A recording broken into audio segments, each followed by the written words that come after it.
¿Cómo obedecer como Jesús? Después de enfrentarse a la tentación, Jesús regresó a la región de Galilea, al norte de Israel. Caminando junto al río Jordán y a la costa del lago de Galilea, llamó a sus primeros discípulos, un grupo que llegaría a estar constituido por 12 personas. Esos primeros discípulos fueron Andrés y su hermano Simón Pedro, Santiago y su hermano Juan, además de Felipe y Natanael. Acompañado de estos hombres, Jesús dejó las costas del lago y caminó al oeste, hacia el pueblo de Caná, al norte de Nazaret. Había una celebración de boda en Caná, y Jesús fue invitado. Su madre también estaba en el casamiento. No sabemos quién se estaba casando, pero sabemos que la fiesta fue enorme y atrajo a gente de toda la región de Galilea. En esa cultura, una boda era un banquete enorme, con gran cantidad de comida y bebida, risa, baile y alegría. El anfitrión era el novio. Si algo salía mal en la celebración, el novio caería en desgracia. Algo había salido terriblemente mal. El vino se había acabado. ¿Cómo podía haber ocurrido algo así? Puede haber pasado porque Jesús estaba en la boda. Cuando Juan Bautista bautizó a Jesús, lo presentó a todos como el Hijo de Dios, el Mesías que había sido prometido en las antiguas escrituras judías. Aunque Jesús no había realizado un milagro, la gente de toda Galilea estaba comentando con gran entusiasmo sobre el hombre de Nazaret. Era cierto que él era el Mesías, como había asegurado Juan Bautista. Iba a anunciar el reino mesiánico y el fin de la opresión romana. Realizaría un milagro para demostrar su identidad.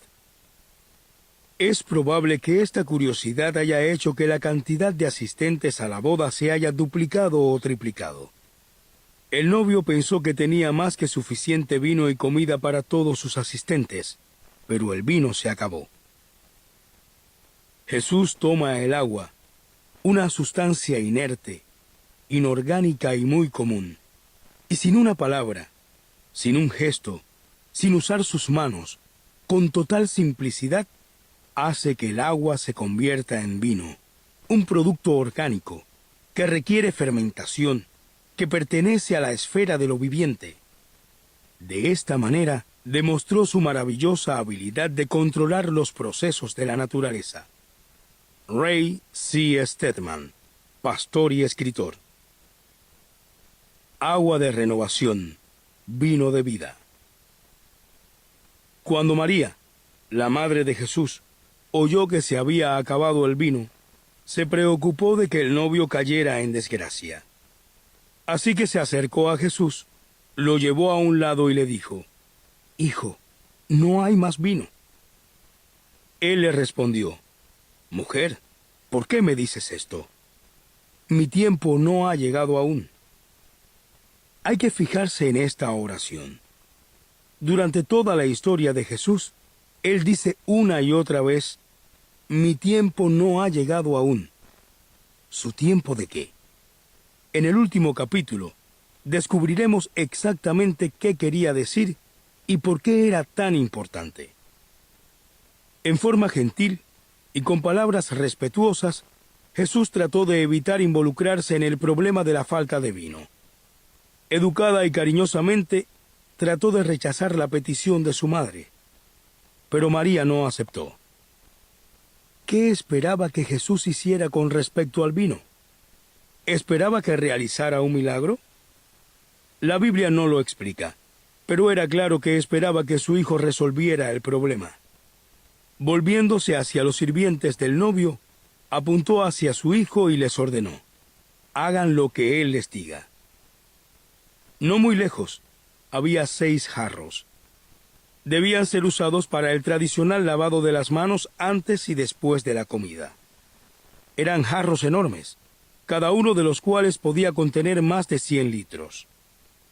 Jesús le dijo a los sirvientes que llenaran los jarros con agua. Ellos lo hicieron. Después, Jesús le dijo a los sirvientes que llevaran el agua al maestro de ceremonia, que no es muy distinto al padrino en las bodas actuales. Su trabajo consistía en brindar por los novios y asegurarse de que todos disfrutaran en la boda. Los sirvientes le llevaron el agua al maestro de ceremonia y él la probó, pero ya no era agua, era vino. El maestro de ceremonia no tenía idea de dónde provino el vino. Él levantó una copa de vino y dijo: «Toda la gente saca primero el mejor vino y deja para más tarde el vino de inferior calidad, para cuando los invitados ya estén saciados y no disciernen tanto en sus gustos, para que no se den cuenta de la diferencia. Pero tú, amigo mío, has dejado el mejor vino para el final». Este fue el primer milagro que realizó Jesús. Lo hizo en forma quieta, casi tímida. Jesús estaba satisfecho con que el novio se llevara el crédito por darle un vino tan excelente a sus invitados. Nadie sabía lo que Jesús había hecho, salvo los sirvientes, los discípulos, María y el propio Jesús. Los discípulos estaban tan impactados con lo que ocurrió que quedaron convencidos de que estaban siguiendo al Mesías. Cualquier duda que hayan tenido hasta entonces desapareció inmediatamente. Puede haber un significado simbólico en los jarros de agua. Eran jarros especiales que servirían un propósito específico: la limpieza ceremonial. Por supuesto, Jesús acababa de ser bautizado y el bautismo es un símbolo de limpieza, de renovación y de una vida nueva. Entre los cristianos, el vino también es un símbolo importante. En el sacramento, el vino simboliza la sangre de Cristo, que Él derramó en la cruz para que nosotros pudiéramos recibir el perdón y la vida eterna. Jesús tomó las aguas purificadoras y las transformó en vino, la sangre simbólica de la vida eterna. El significado de la obediencia. Esta historia está cargada con verdades muy poderosas que son aplicables a nuestras vidas. Primero, nos permite conocer mejor el carácter de Jesús. A él le encantaban las celebraciones y disfrutaba las fiestas.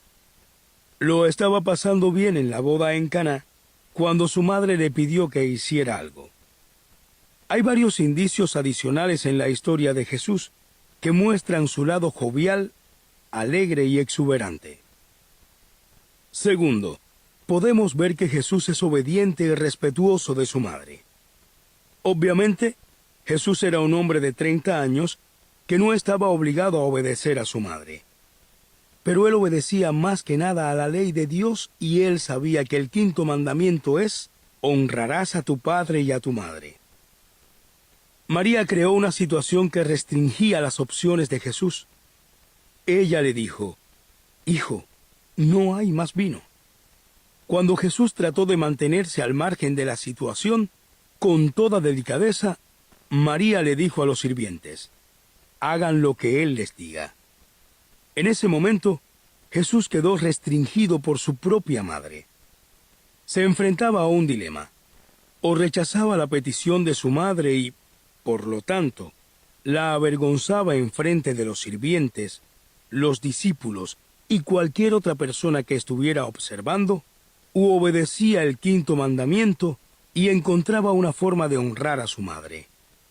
Escogió honrar a su madre y obedecer las Escrituras. ¿Por qué María decidió poner a su hijo en esta situación? Probablemente esperaba que Jesús realizaría un milagro espectacular. Quizá pensó que, como había muchísima gente en la boda, ese era el momento y el lugar perfecto para que su hijo revelara su identidad como el Mesías prometido. Después de todo, ella había estado convencida de su identidad desde su milagroso nacimiento. Pero Jesús sabía que no era su tiempo todavía, así que encontró una forma de resolver la falta de vino sin crear un espectáculo ni avergonzar a su madre. Realizó un milagro silencioso, con muy pocos testigos, y permitió que el novio se llevara el crédito por el vino. En resumen, Jesús fue obediente. Obedeció a Dios Padre a las Escrituras y a su madre. Las motivaciones de María pueden haber sido muy buenas, pero el momento no era el adecuado. Aún así, Jesús la trató con respeto y dignidad y evitó que ella fuera humillada. Debemos notar que hay otro aspecto de obediencia en esta historia: la obediencia de los sirvientes. Jesús no creó vino de la nada, creó vino del agua. Él necesitaba agua para producir vino. Jesús le dijo a los sirvientes que trajeran agua y ellos obedecieron. Es importante que nos identifiquemos con esta historia. Debemos identificarnos no solo con la obediencia de Jesús, sino también con la de los sirvientes. Lo que Jesús le dijo a ellos, también nos lo dice a nosotros: llenen los jarros con agua. A nuestro alrededor constantemente hay jarros vacíos, vidas vacías y, de hecho, todo un mundo vacío. Como seres humanos, no podemos producir el vino de la vida eterna, pero sí podemos entregar nuestro amor, compasión, perdón y comprensión, y podemos llenar la vida de los otros con agua. Jesús entonces nos acompañará y convertirá esa agua en vino, en vida eterna. Este mundo vacío tiene gran necesidad de probar ese vino, y nosotros podemos ser parte de satisfacer esa necesidad. Podemos traer el agua. Fijémonos también en que cuando el maestro de ceremonia probó el vino, alabó su calidad, comentándole al novio: este vino es maravilloso. Dejaste el mejor vino para el final. Por supuesto, esto es lo que hace Jesús. Siempre entrega lo mejor. Si queremos ser como Jesús, debemos hacer lo mismo. La obediencia a la voluntad de Dios es el secreto del conocimiento espiritual. No es la voluntad de saber, sino la voluntad de cumplir con la voluntad de Dios lo que nos trae certeza. Eric Liddell, campeón olímpico y misionario. Una vida de obediencia. La vida de Jesús se caracterizó por la obediencia. En el capítulo 1, vimos una situación cuando Jesús tenía 12 años. María y José lo buscaron por todo Jerusalén y finalmente lo encontraron en el templo, conversando sobre las Escrituras. Cuando María lo regañó por hacer que ellos se preocuparan, él respetuosamente explicó que estaba donde debía estar, en la casa de su padre, en el templo. Entonces, como nos cuenta el Evangelio, Jesús obedientemente volvió a Nazaret con María y José. En el capítulo 17, cerca del fin de la vida de Jesús, hay un ejemplo de la mayor obediencia posible. Aquí, Jesús estaba en el jardín de Getsemaní. Su alma estaba llena de horror, pues sabía que iba a ser crucificado. Él oró: Padre, si es posible, que pase de mí este cáliz, refiriéndose a la horrible experiencia en la cruz. Aún así, obedientemente terminó su oración con: pero hágase no mi voluntad sino la tuya. Jesús desesperadamente quería escapar el horror de la cruz, como cualquier persona había querido hacerlo. El Evangelio nos cuenta que el terror de lo que acechaba era tan monstruoso que un ángel llegó a darle fortaleza. La agonía de su espíritu era tan grande que el sudor corría por su cara como si fuera sangre. Jesús frecuentemente le dijo a sus discípulos que su misión en la tierra era liderar a través de la cruz, que no había otra forma. Por eso cumplió obedientemente con la voluntad de su Padre. No era su propia voluntad, pero Jesús hizo propia la voluntad de su Padre a través de un acto de obediencia total. En el proceso, Jesús escogió obediencia, incluso cuando esto implicaba ser torturado a muerte. Toda la vida de Jesús se caracterizó por la obediencia. Si queremos ser como Jesús, tenemos que ser obedientes como Él. Obediencia y amor. Obediencia es una palabra que no escuchamos a menudo. El concepto de obediencia no es popular en nuestra cultura. Por el contrario, la rebelión, el desafío a la autoridad y a las leyes son frecuentemente considerados como algo positivo. Durante años, mucha gente con agenda revolucionaria ha tratado de presentar a Jesús como un rebelde o un revolucionario. Esas personas no solo no han comprendido el mensaje de su vida, sino que han alterado completamente ese mensaje. ¿Se opuso Jesús a las autoridades de su época? Por supuesto que lo hizo, como veremos en capítulos más adelante. ¿Significa eso que haya sido un rebelde o un revolucionario? Absolutamente no. Él no se rebeló contra las autoridades de su época. Él era la autoridad. Él juzgó a los líderes religiosos y a los escribas como si fueran criminales y disidentes contra la autoridad verdadera. ¿Qué autoridad? La de Dios y la suya propia. Jesús predicó sobre un reino, y Él era el rey de dicho reino.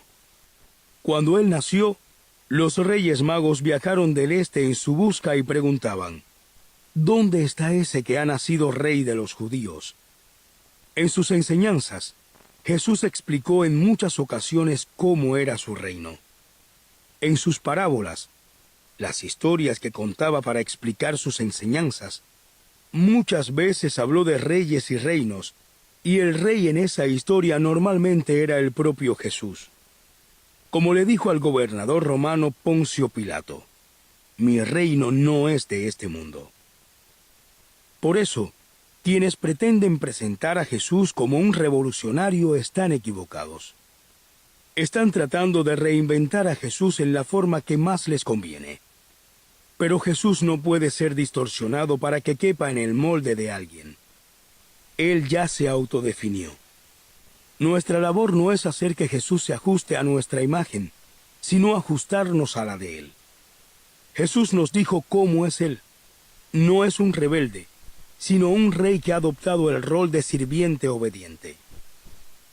Como un rey, Jesús emitió mandamientos y exigió obediencia. Él le dijo una vez a sus discípulos, si ustedes obedecen mis mandamientos, mantendrán mi amor de la misma forma que yo he obedecido los mandamientos de Dios, mi Padre, y mantengo su amor. Obediencia y amor están relacionados. La principal motivación de la obediencia no es el miedo, sino el amor. Jesús lidera con el ejemplo al actuar en forma obediente y amorosa. Nuestra labor es responder a este ejemplo obedeciéndolo. Solo caminando en obediencia, como Él lo hizo, podemos ser como Él y demostrar nuestro amor por Él. Obedece a Dios en lo que Él te presenta ahora e instantáneamente se abre algo nuevo. El fragmento más ínfimo de obediencia y el cielo se abre y las verdades más profundas de Dios se hacen propias de inmediato. Oswald Chambers, ministro y escritor. La obediencia es su propia recompensa. Hay 3 áreas de la vida en que la obediencia es indispensable. Los niños deben aprender a ser obedientes. Un niño que desobedece la orden de no jugar en la calle se arriesga a una tragedia. Los empleados deben aprender obediencia. Los trabajadores deben obedecerle a los administradores. Los administradores deben obedecerle a los ejecutivos. Los ejecutivos deben obedecer al directorio. Y la junta de directores debe obedecer los deseos de los accionistas y las leyes y regulaciones del gobierno. Cuando los miembros de una organización no obedecen, los resultados pueden ser desastrosos. Los militares deben aprender obediencia.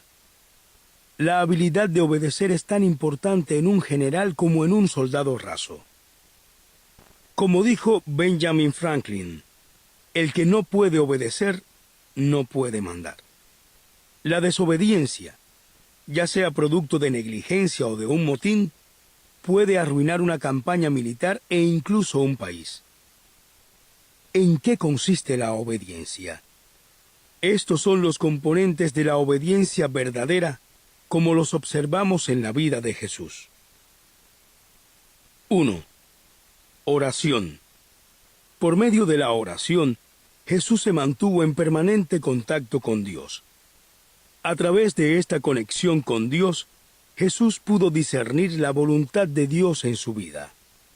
Una vez que tuvo una visión clara de la voluntad de Dios, lo pudo obedecer con devoción completa.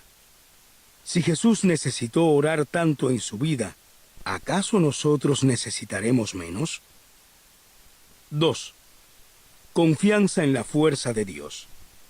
Cuando los horrores de la cruz lo sobrecogieron, Jesús recibió fuerza y aliento de los ángeles mientras rezaba. El mismo principio se aplica a nosotros. Nos vemos fácilmente abrumados por las tareas que Dios nos da. En nuestra fragilidad humana, frecuentemente carecemos de la voluntad de obedecer.